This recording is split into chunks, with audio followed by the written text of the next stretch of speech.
según Marcos. Vamos a leer el capítulo 1 y vamos a considerar los versículos del 16 hasta el 20. Repito, Marcos capítulo 1, versículos del 16 hasta el 20. Búsquenlo allí en sus Biblias, con calma. Dice la palabra del Señor. Vamos a leer y oramos, hermanos.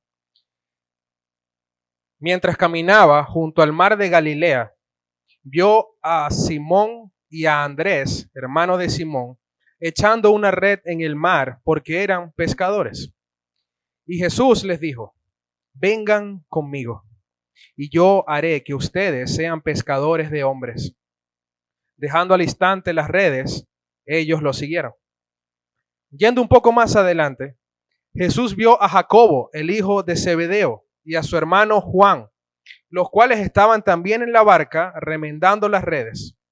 Al instante los llamó, y ellos, dejando a su padre Zebedeo en la barca con los jornaleros, se fueron con Jesús. Te damos gracias, Señor, por tu palabra. Gracias por la iglesia. Gracias por convocarnos, Señor, a reunirnos en tu nombre para exaltarte, para crecer en tu verdad, Señor. Gracias porque tú nos hablas por medio de tu palabra y tú confrontas nuestra vida. Tú nos llamas al arrepentimiento, nos llamas a cambiar, nos llamas a seguir tus pisadas. Gracias, Señor, por darnos la dicha de hacer esto. Te adoramos y te glorificamos en el nombre de Jesús. Amén. Hermanos, como muchos podemos saber, la profesión de la medicina suele lucir bastante agotadora, ¿verdad que sí? De hecho, así lo es. Yo particularmente, gran parte de mi vida, o de mi infancia, mejor dicho, viví rodeado de muchos médicos. Mi madre, doctora, mi papá era doctor, mi abuelo doctor, mis tíos por parte de papá eran doctores. Y yo pude percibir, dentro de muchas otras cosas, lo que solía ser la rutina de trabajo para ellos y cuán agotador podía ser, especialmente mis padres, por supuesto. Pero más allá de eso, también conocí a amigos, a colegas de ellos, y algunos de ellos solían tener lo que yo considero la más demandante de todas las especialidades de la medicina, que es la cirugía. Y no estoy hablando de cirugía plástica necesariamente, estoy hablando de esas cirugías de emergencia. Estos médicos podían ser llamados a cualquier hora, en cualquier momento, si ocurría una situación inmediata, una emergencia. Ahora, quisiera que imagines a un cirujano de este tipo, un sábado por la tarde, en el jardín de su casa. Evidentemente no está operando, sino que él está allí haciendo algo ordinario, algo cotidiano. Está podando sus plantas en el jardín. Está vestido normal, con pijama quizás, o con una ropa sencilla. Tiene las manos llenas de tierra y lo que está es haciendo su trabajo y pensando que va a cenar con su familia, quizás en un par de horas, cuando termine de hacer eso. Su mente está en modo rutina. Él está en modo rutina. Pero de repente, lo que sucede es que su teléfono suena y es una llamada del hospital. Y no es una consulta cotidiana, es el director médico informándole que ha habido un accidente masivo y que él es la única persona, el único cirujano que puede salvarle la vida a estas personas. En ese segundo, justo en ese segundo de llamada, el mundo del cirujano se divide en dos. Él tiene las tijeras de podar en la mano y él podría decir, bueno, pero déjame terminar de hacer lo que estoy haciendo, me he hecho un baño y salgo para allá. O él podría decir, dile que espere un momento para poder estar con mi familia, dormir y mañana paso por allá y los opero. Pero la urgencia y su identidad como salvador de vidas no le permite dudar. Así que lo que él tiene que hacer es soltar las tijeras en el césped, dejar la manguera abierta, salir corriendo hacia el hospital. Y él no se despide con un discurso largo con su familia, simplemente se va porque la misión que tiene es mucho más grande que su comodidad. Bueno, de la misma manera que este cirujano estaba en lo suyo, vemos en este texto que Andrés, Simón, Jacobo y Juan también lo estaban. Estaban trabajando, estaban en su rutina, estaban haciendo lo cotidiano. Y en medio de su rutina, entonces ellos reciben un llamado que simplemente no pueden ignorar y mucho menos rechazar. Porque la autoridad del que los está llamando es absoluta, es soberana. Jesús no solamente interrumpe su jornada, sino que viene a redefinir su existencia por completo.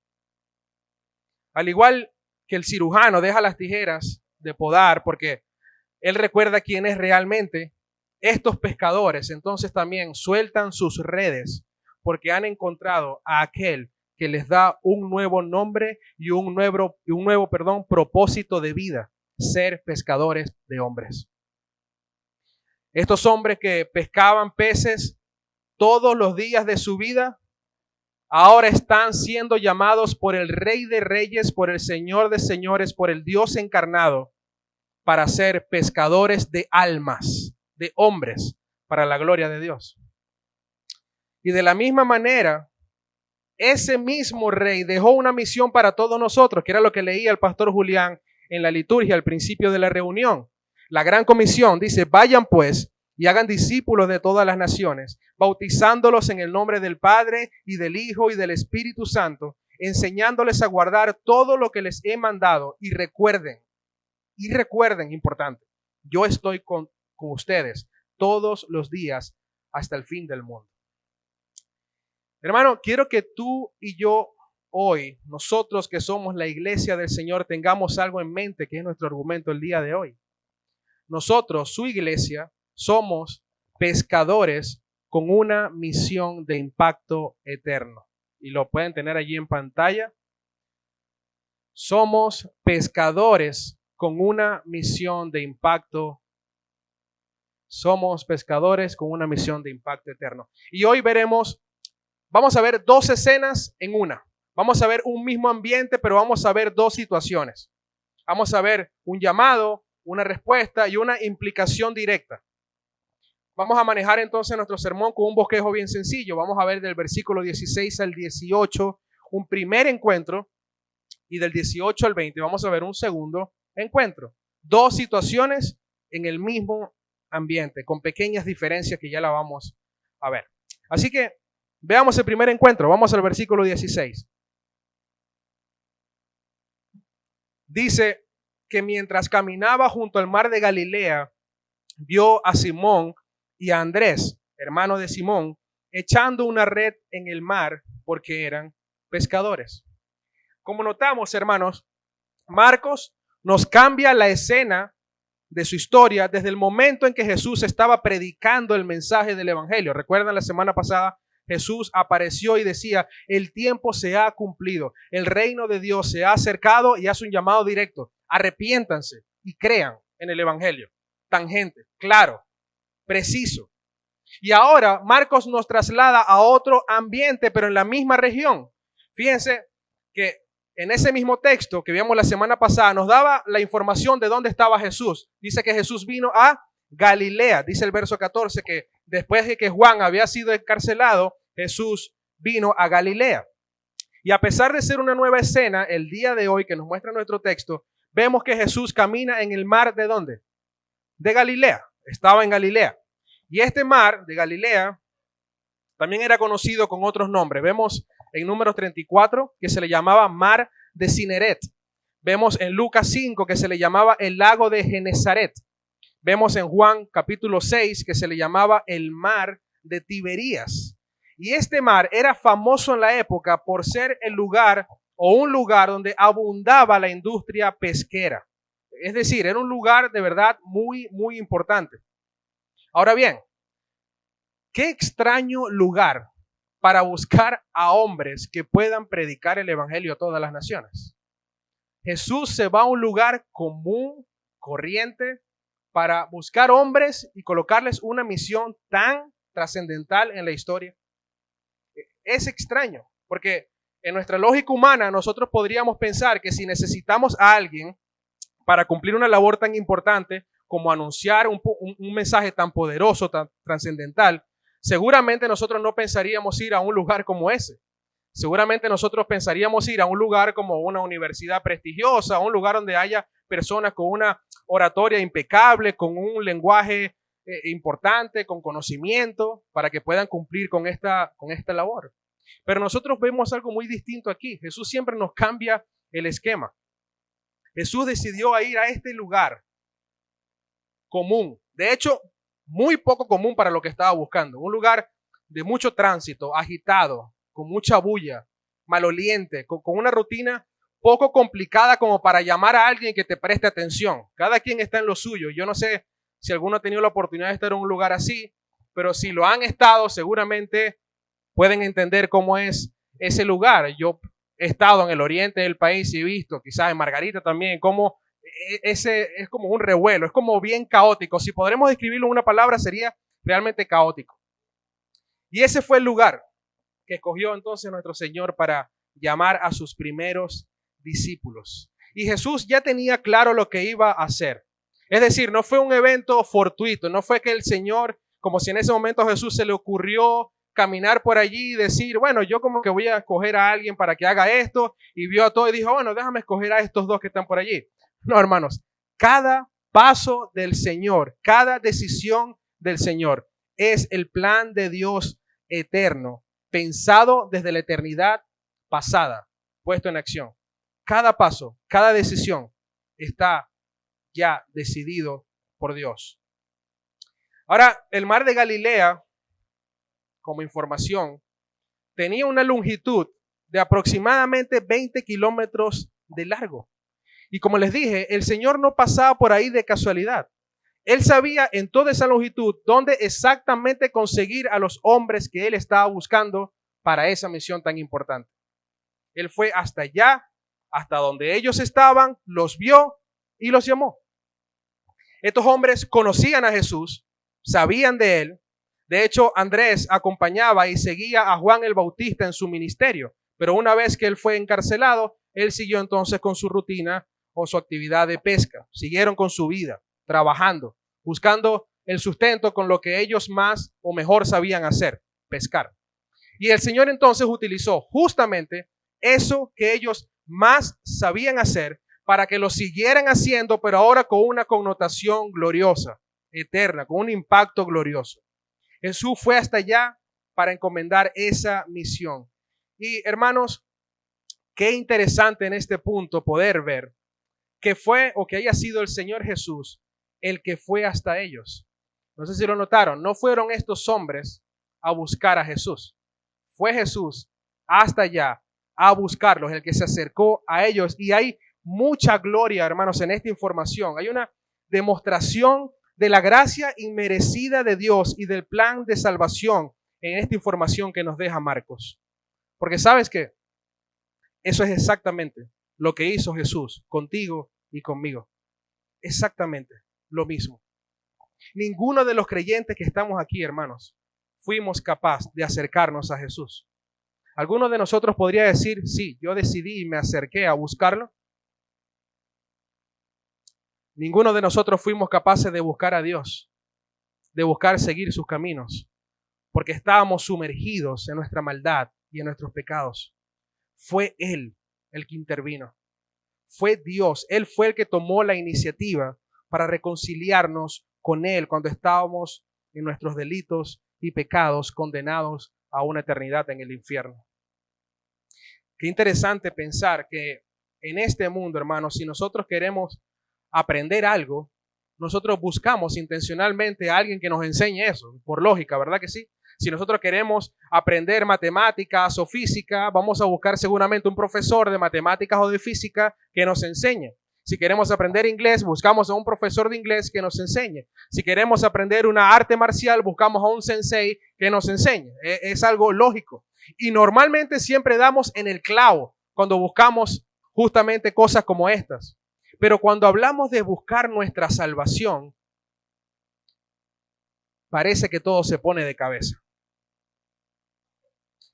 Parece que todo se pone de cabeza porque es cierto que muchos quieren buscar a alguien que les enseñe cómo ser mejor persona, cómo salvar su vida, pero nadie es capaz de buscar verdaderamente al único que puede hacer algo como eso. Hermanos, en este punto en particular nos equivocamos tanto, nos equivocamos muchísimo, buscamos de manera errónea, nos refugiamos en ídolos, en falsos maestros, y más allá de acercarnos a la verdad, nos alejamos por completo y llenamos nuestras mentes y nuestros corazones con una psicología barata que nos traslada al error, que nos traslada al yoísmo. ¿Recuerdan esa expresión del yoísmo que lo dijimos una vez? Buscamos siempre poner la atención en nosotros mismos. ¿En qué cosas podemos hacer para ser mejor? ¿En qué cosas podemos hacer para salvar nuestra vida? ¿En qué cosas, qué obras podemos hacer para ganarnos el cielo? Pero no entendemos que la solución se encuentra en una sola persona, Jesucristo. Nuestra maldad, nuestro ego, no nos permite entender que solamente Él es la verdad, el camino, la vida. La esclavitud del pecado que nos domina nos hace incapaces de buscar la verdad. Y es por eso, hermanos, que Dios, por amor, interviene a este mundo, enviando a su Hijo a morir en una cruz, sufriendo la totalidad del castigo que satisface su justicia, para que así entonces hoy tú y yo podamos refugiarnos en Cristo y podamos estar libres de la culpa que nos tenía condenados. Fue por Cristo, como lo decía hace un momento, fue porque Cristo se acercó a nosotros que nosotros podemos hoy decir, soy salvo. No fue porque nosotros lo buscamos, fue porque Él vino y se acercó a nosotros y nos llamó. Hermanos, estos hombres en la barca no iban a acercarse a Jesús. Por eso Él fue y se acercó. El Señor irrumpió su rutina diaria. El Señor los agarró en el que podríamos pensar que era el momento menos propicio para hacerlo. ¿Qué estaban haciendo estos hombres, Andrés y Simón? Dice el texto que estaban echando una red en el mar. Y dice ¿por qué? Aunque parezca lógico. ¿Por qué? Porque eran pescadores.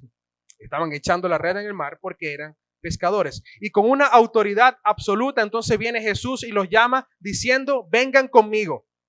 2 palabras. En otras versiones seguramente la reconoce y dice, vengan en pos de mí. Pero aquí, vengan conmigo, 2 palabras. Y la otra frase es la que cambia entonces la historia, la que marca el cambio de la historia para estos 2 hombres cuando le dice, yo haré que ustedes sean pescadores de hombres. Jesús no les dice, miren, yo quería ver si de casualidad ustedes estaban interesados en venir conmigo, que les quiero poner una tarea. No. Jesús no le dice, es que quiero ver si ustedes quizás pueden ir y tratar de buscar y pescar hombres para que me hagan ese favor. No, no. Notemos la autoridad de su llamado. Vengan conmigo. Es un mandato del rey. Es un imperativo claro. Vengan conmigo. Yo haré que ustedes sean pescadores de hombres. Jesús toma lo que ellos saben hacer, que es pescar, lo convierte en una misión de impacto eterno. Estos hombres pasarían de ser simples pescadores de peces a pescadores de hombres, para la gloria de Dios. Imaginen a Simón y Andrés como ese cirujano del que hablábamos. Ellos estaban en lo suyo, trabajando, quizás oliendo mal, con sus manos oliendo a sal y a pescado. Y ellos no esperaban que el Rey del universo se acercara a ellos y le diera un mandato como este. Pero hermanos, cuando Jesús habla, su autoridad es tan absoluta que las redes que antes eran su seguridad, de repente se convierte en algo insignificante frente a la magnitud de su voz y de su presencia. Y por eso su respuesta en el versículo 18 dice, dejando al instante las redes, ellos lo siguieron. Y aquí es donde la teoría se vuelve práctica. Aquí vamos a ver 2 implicaciones directas del llamado de Jesús. En primer lugar, vamos a ver una renuncia material. Hermanos, para estos hombres, dejar las redes era algo de verdad muy importante. Era algo trascendental en su vida. Las redes no eran solamente hilos, no era un material que estaba allí y ya. Era su sustento, era su herramienta de trabajo, era su capital, era lo que ellos iban a dejar de herencia a sus hijos. Dejar las redes, si lo planteamos en el día de hoy, sería como dejar la cuenta bancaria. como dejar su plan de retiro. Pero aún así el texto nos dice que las dejaron al instante. En otras palabras, quizás sin chistar, sin pensarlo, sin titubear. De inmediato obedecieron la voz del Señor. Estos hombres escucharon la voz del Dios encarnado con una autoridad suprema y no pudieron hacer otra cosa que responder a ese llamado, a pesar de tener que dejar el sustento, su seguridad. Y la segunda implicación de este llamado es el accionar de fe. Nosotros aquí vemos el verbo seguir, que en el griego original ese texto lo traduce como akolouteo, que no significa simplemente caminar detrás de alguien. La idea que nos da esta frase es unirse como discípulo. Es algo mucho más profundo. Andrés y Simón no se estaban yendo de vacaciones. Andrés y Simón estaban uniéndose a una vida nueva, a un propósito nuevo, con muchas incógnitas quizás, pero lo estaban haciendo. Y hermanos, eso nos enseña algo muy poderoso a nosotros, y es que el evangelio no se piensa, se obedece. Se obedece. Podemos ver que ellos no perdieron el tiempo para limpiar las redes o para vender los últimos pescados que tenían o para limpiar o para cambiarse de ropa, no. El versículo 18 nos muestra claramente la autoridad de Jesús y el llamamiento eficaz. Cuando el rey habla, no, la respuesta no puede ser luego. La respuesta es ya. Es Jesucristo, el Hijo de Dios, quien llama. A estos hombres, las redes, como decía, les daban seguridad, tranquilidad. Pero ellos entendieron que tenían que dejar y abandonar eso que tanto les daba seguridad para abrazar a aquel que les daba identidad eterna. De eso se trata. Querido amigo, amiga que nos visitas hoy o que quizás nos escuchas por YouTube, yo quisiera preguntarte algo. ¿Dónde está tu seguridad hoy? Piensa en esto por un momento. ¿Dónde está la seguridad de tu vida hoy? Quizás tu red es tu carrera profesional. Quizás tu red es tu dinero, tu cuenta bancaria o esa relación que tú crees que te hace sentir pleno. Sabes, al igual que para Simón y Andrés, esas redes parecen darte seguridad. Pareces estar tranquilo, pero hay una verdad incómoda. Las redes se rompen. El trabajo puede terminarse. El dinero puede acabarse. El dinero se devalúa, se va. Y las personas fallan. Siempre. 100% seguro. La seguridad que nos ofrece este mundo es una seguridad muy, pero muy débil. Y dicho sea de paso, una seguridad que va a terminar en algún momento. Entonces no es una seguridad tan sólida que digamos. Si tu seguridad está en lo que haces o en lo que tienes, hermano, siempre vas a vivir con el miedo a perderlo, porque se puede perder. Pero Jesús no se acerca a tu vida para quitarte algo sin darte algo a cambio. De hecho, Él te llama a soltar hoy una seguridad que es temporal para darte una seguridad que es eterna. Jesús no te llama a que cambies y seas mejor persona para que puedas acercarte a Él. Olvídate de eso. El evangelio de la gracia no se trata de eso. El evangelio de la gracia elimina cualquier esfuerzo humano para hacerte entender que tus redes no son suficientemente fuertes para salvar y sostener tu alma. De eso trata el evangelio de la gracia. No es por obras, es por gracia. Este texto te llama hoy a plantearte una pregunta, pero la pregunta no es si tú puedes dejar tus redes. La pregunta es un poco más profunda. No es si tú puedes soltar lo que crees que te da seguridad. Va un poco más allá, va un poco más profundo la pregunta que plantea este texto. Así que la pregunta que deberías hacerte es, ese que me está llamando hoy, ese hombre que me está llamando hoy, ¿es tan importante y valioso para mí como para yo decidir seguirlo? Esa es la pregunta. Ese Jesús, ¿qué tan valioso puede ser para que hoy yo decida soltar lo que me da seguridad e ir en pos de Él? Es un buen momento para que tomes una decisión. Si hay algo que te impide acercarte a Cristo, suéltalo. Suéltalo y ve a sus pies. Porque es la mejor decisión que vas a poder tomar en toda tu vida. Eso fue exactamente lo que hicieron Andrés y Simón. Soltaron sus redes, su seguridad y siguieron al Mesías. Bueno, lo que tú estás escuchando en este momento es mi voz hablándote de un hombre frágil y pecador. Pero el llamado te lo está haciendo Jesucristo de Nazaret, aquel que vino a este mundo y sufrió y murió para ofrecerte vida eterna. ¿Qué vas a hacer con esa información? Si Jesús, el Hijo de Dios, te llama, ¿qué vas a hacer? Pero nuestro texto no se detiene ahí. Vamos a ver una segunda escena en ese mismo ambiente, como decía al principio. Vamos a ver que el reino de Dios, que se ha acercado en forma de hombre, Jesús sigue caminando, sigue avanzando. Y dice que un poco más adelante ve a dos hombres más. Ve a Jacobo, quien dice el texto, información importante, que es hijo de Zebedeo, y a su hermano Juan. Y esta sección, hermanos, va a mostrarnos que el llamado no solo toca nuestro bolsillo y nuestro trabajo, sino que llega mucho más profundo, llega hasta la familia. Y quizás a algunos de nosotros no nos duela tanto el tema del dinero, pero cuando nos hablan de familia, pareciera complicarse un poco más la cosa. Bueno, la diferencia de Andrés y Simón.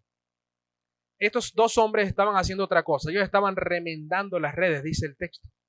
Ellos estaban también en su rutina, plena faena de la gestión de la empresa familiar. Estaban ahí tranquilos. ¿Y qué sucede entonces? Bueno, al mejor estilo de Marcos, él nos da la información de una vez. Recuerden que Marcos siempre es muy rápido para dar la información. Y él aquí usa una de sus frases favoritas. Dice al instante. Marcos le encanta decir al instante, inmediatamente, rápidamente. Usa esta palabra para avanzar. Dice que al instante los llamó. Jesús no empezó buscando a 2 discípulos. Él quería 4 discípulos de una vez, al menos por ahora. Y el llamado, vemos que es el mismo de la sección anterior, pero aquí aparece un detalle, un elemento que no estaba en el versículo 18. Su padre, Zebedeo. Les decía que era una información bien importante que Marcos mencionara a este hombre acá, Zebedeo. En la cultura judía, la familia era muy, pero muy importante. Para los israelitas la familia era algo bien, bien valioso, y abandonar el negocio de un padre era una falta de respeto gravísima y era una ruptura por completo con la seguridad de la herencia. El llamado de Jesús tiene tanta autoridad que se coloca entonces por encima de los vínculos familiares, los vínculos de sangre más sagrados. Por eso vemos lo mismo que pasó con los hombres anteriores.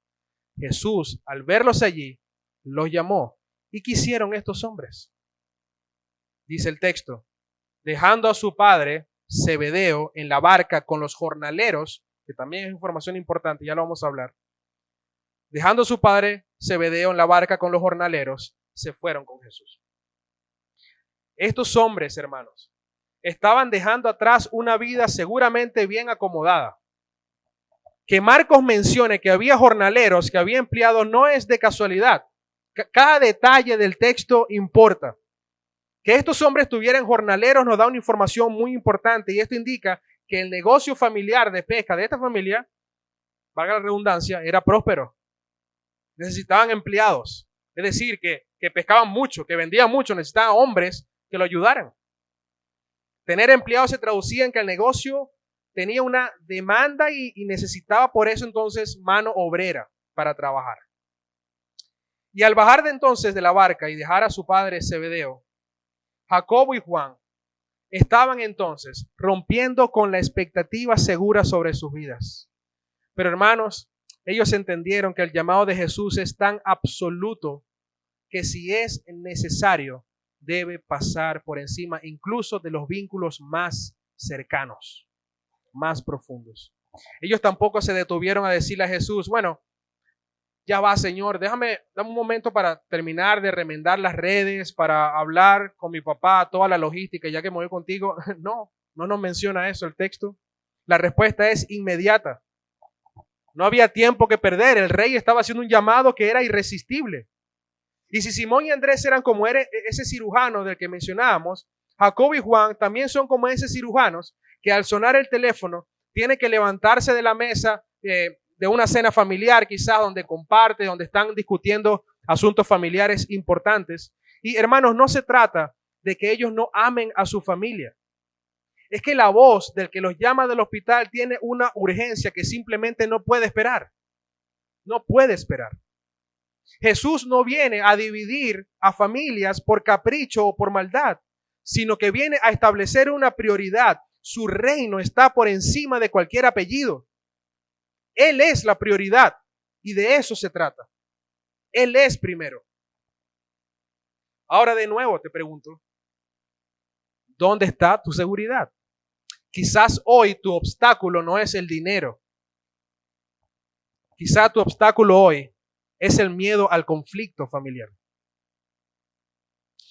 Tu barca con Zebedeo puede ser esa tradición familiar, puede ser ese círculo de amigos o de familia que te dicen, tú no puedes seguir a Jesús porque nosotros no somos así. Hermanos, muchos no vienen a Cristo por miedo o porque temen decepcionar a personas que aman. Pero yo quiero que escuches esto con atención.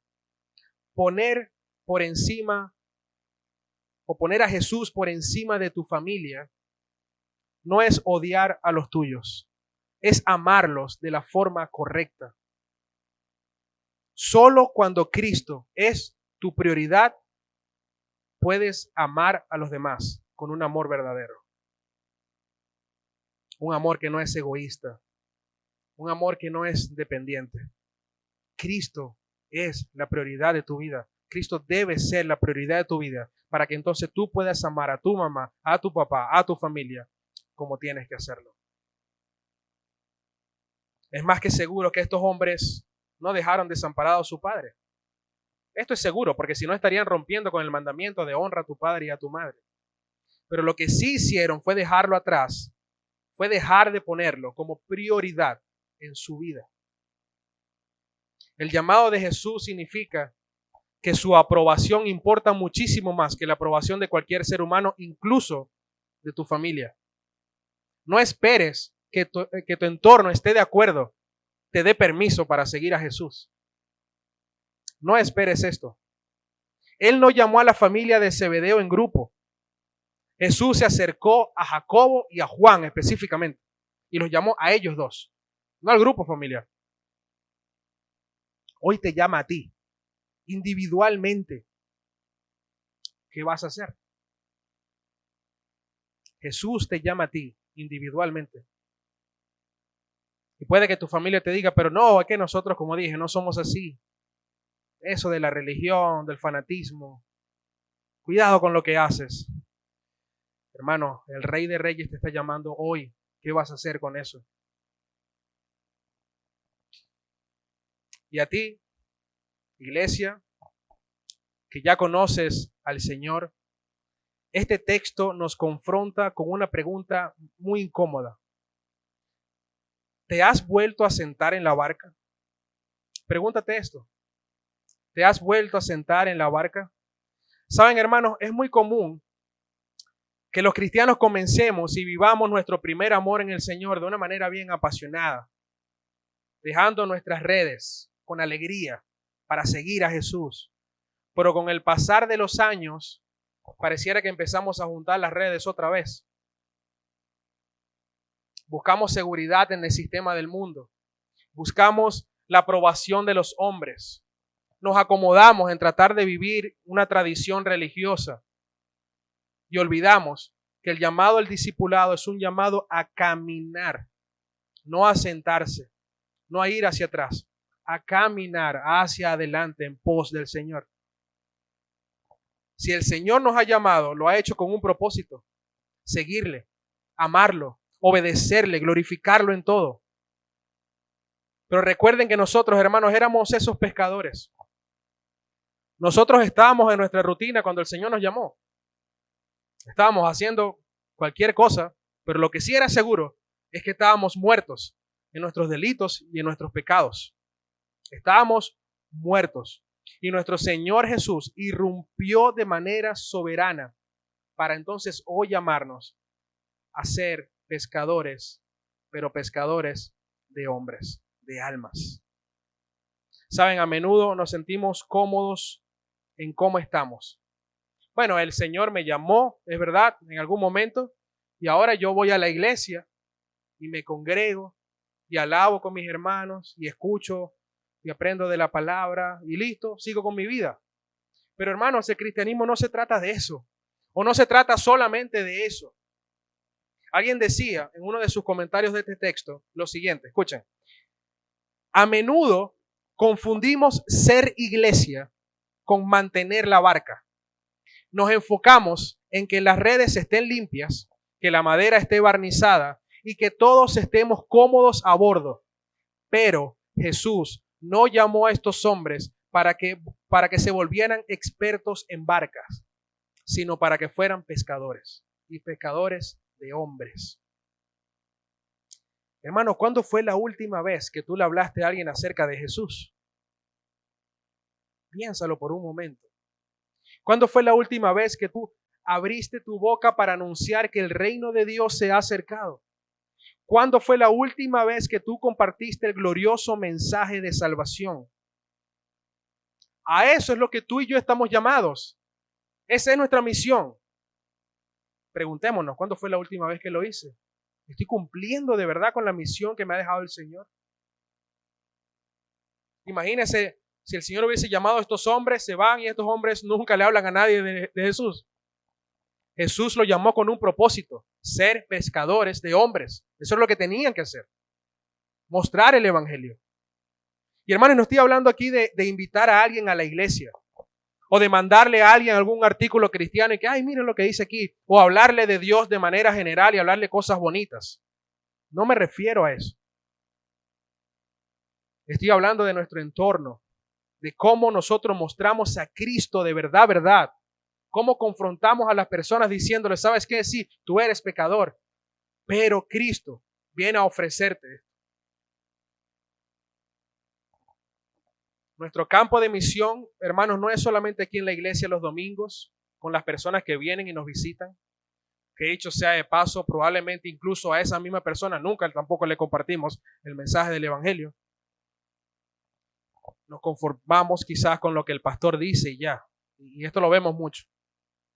Yo le preguntaba a muchos hermanos, ¿y le compartiste el mensaje del evangelio a esta persona? No, yo le invité a la iglesia para que hablara con usted. Nos conformamos con eso. Pero nuestro campo de misión es nuestro trabajo, nuestra universidad, nuestro colegio, el gimnasio, el supermercado, el condominio del edificio, todo. Todo, en cualquier lugar.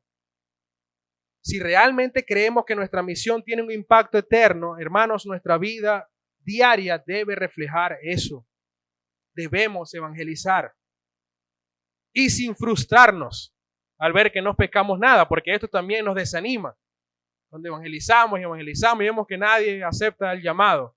Pero, hermanos, la medida del éxito de nuestra misión no es cuántos peces saltan en nuestra barca. La medida del éxito de nuestra misión es cuántas veces lanzamos la red en el mar. De eso se trata, de evangelizar, de abrir nuestra boca, de sembrar la semilla. Pero recordemos, la salvación es del Señor. Hermano, que este pasaje nos anime a entender la gran comisión de la que somos parte. Que el Señor nos ayude hoy a poder recordar que somos pescadores de hombres, que tenemos una gran comisión y sobre todo, recordar que Él, Jesucristo, el Hijo de Dios, nuestro Salvador, es el que nos acompaña en nuestro caminar hasta el fin del mundo. Amén. Ponte de pie, vamos a orar. Bendito Dios, gracias por tu verdad. Gracias por confrontarnos, Señor, con pasajes como estos. Gracias por recordarnos que tú nos has dado identidad eterna. Gracias por recordarnos, Señor, que tú nos has llamado a ser discípulos en todas las naciones, bautizándolos en nombre del Padre, del Hijo y del Espíritu Santo. Gracias, Señor, por recordarnos que tú fuiste quien te acercaste a nosotros en ese mismo momento, cuando estábamos abatidos, cansados, cuando no podíamos más, o cuando estábamos cómodos también, haciendo lo que no era agradable para ti. Gracias, Señor, porque tú interviniste. Gracias porque tú te acercaste a nosotros y nos llamaste con tu preciosa, sublime voz. Gracias, Dios, porque no merecemos de tu amor y de tu gracia. Gracias porque te ha placido mirarnos con ojos de amor y justificarnos en Cristo. Gracias por darnos vida eterna. Ahora ayúdanos, Señor, en nuestra debilidad, en nuestro egoísmo, en nuestro egocentrismo, en nuestra pereza. Ayúdanos, Señor, a ser intencionales y abrir nuestra boca para predicar el glorioso evangelio de tu Hijo, que es poder de Dios para salvación de todo aquel que cree. Recibe toda la gloria, Señor, en el nombre de Jesús. Amén.